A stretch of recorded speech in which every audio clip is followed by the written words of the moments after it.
race अब केटाहरू ready भयो सबैजना जग्गा यहाँ छ हाम्रो भाइ कहाँबाट तिमी सिक्किमको भाइ गेटअप हेरेर यसको ह्यान्डसम छ जे छ ल ए केटा हो रेडी हो कस्तो लागिरहेछ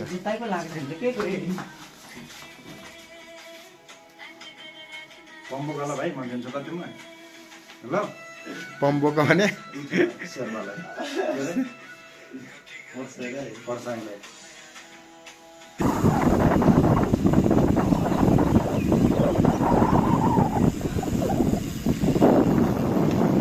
केटाहरू हिमाल दामी देखेछ र केटा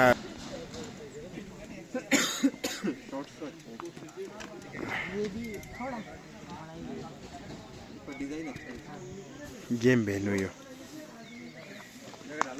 स्टेसन भेन्यू यहाँ लाइभ म्युजिक हुन्छ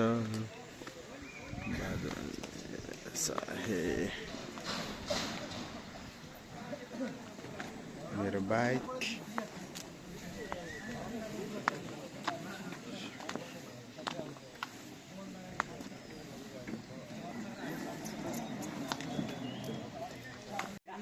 हेलो तिम्रो नाम के हो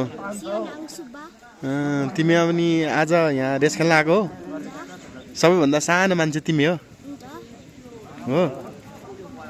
आज अनि कस्तो कुदाउनु मन लागिरहेछ कि लाग्छ छैन मन लागिरहेछ योभन्दा पहिला रेस खेले आएको छैन के भयो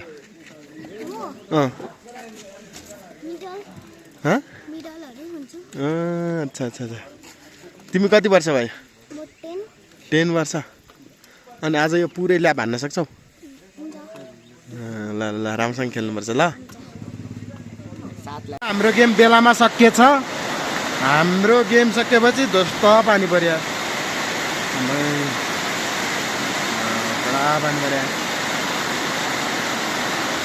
हामी जाँदैछौँ कहाँ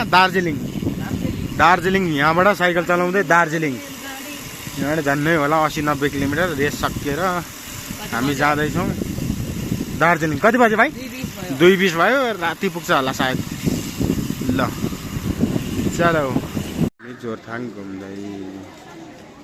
आज हामी यहीँ बस्दै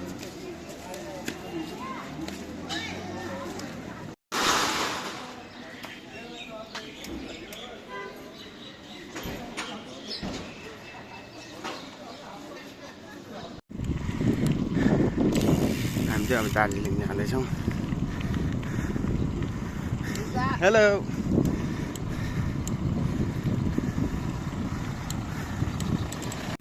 यो चाहिँ जोरथाङ बजार जोरथाङबाट अब हामी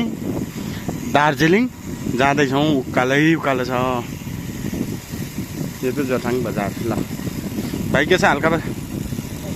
कस्तो चलाउनु कस्तो भइरहेछ ल यो भाइले भित्र साथ ठुलो ब्याग बोकेछ यसलाई अलिक गाह्रो हुन्छ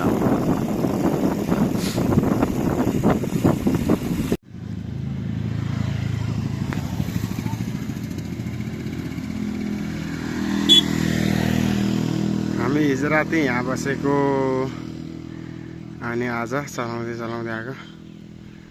यहाँ आइसक्यो अझै बाँकी छ दार्जिलिङ आउनलाई यो साह्रै ठाडो उकालो यिनीहरू साह्रै ठाडो ब्याग यत्रो बोकेर आयो पुरै पसिना छ भाइ भोकैले ढल्न आँटिसकेको थियो धन्न खानु भाइ बिस्कुट हालेको थियो मलाई पनि भोक त लागिरहेको छ अलिअलि खानु पऱ्यो मन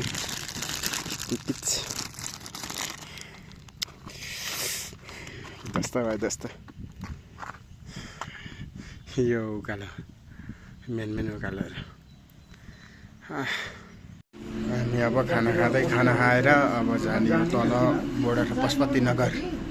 खानाको आइटम त यस्तो छ पोर्क चिकन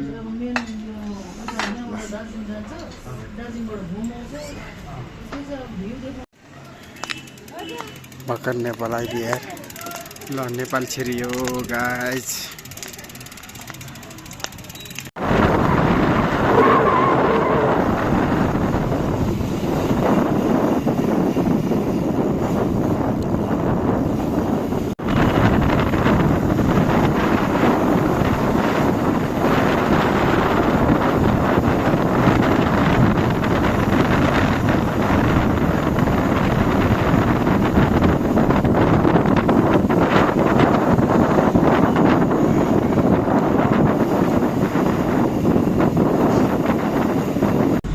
नि फर्किँदै हो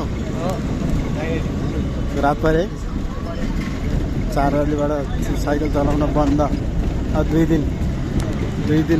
दिनसम्म नचलाउने खै देखाउन कति बजे आज नै अलमोस्ट 100 किलोमिटर चलायो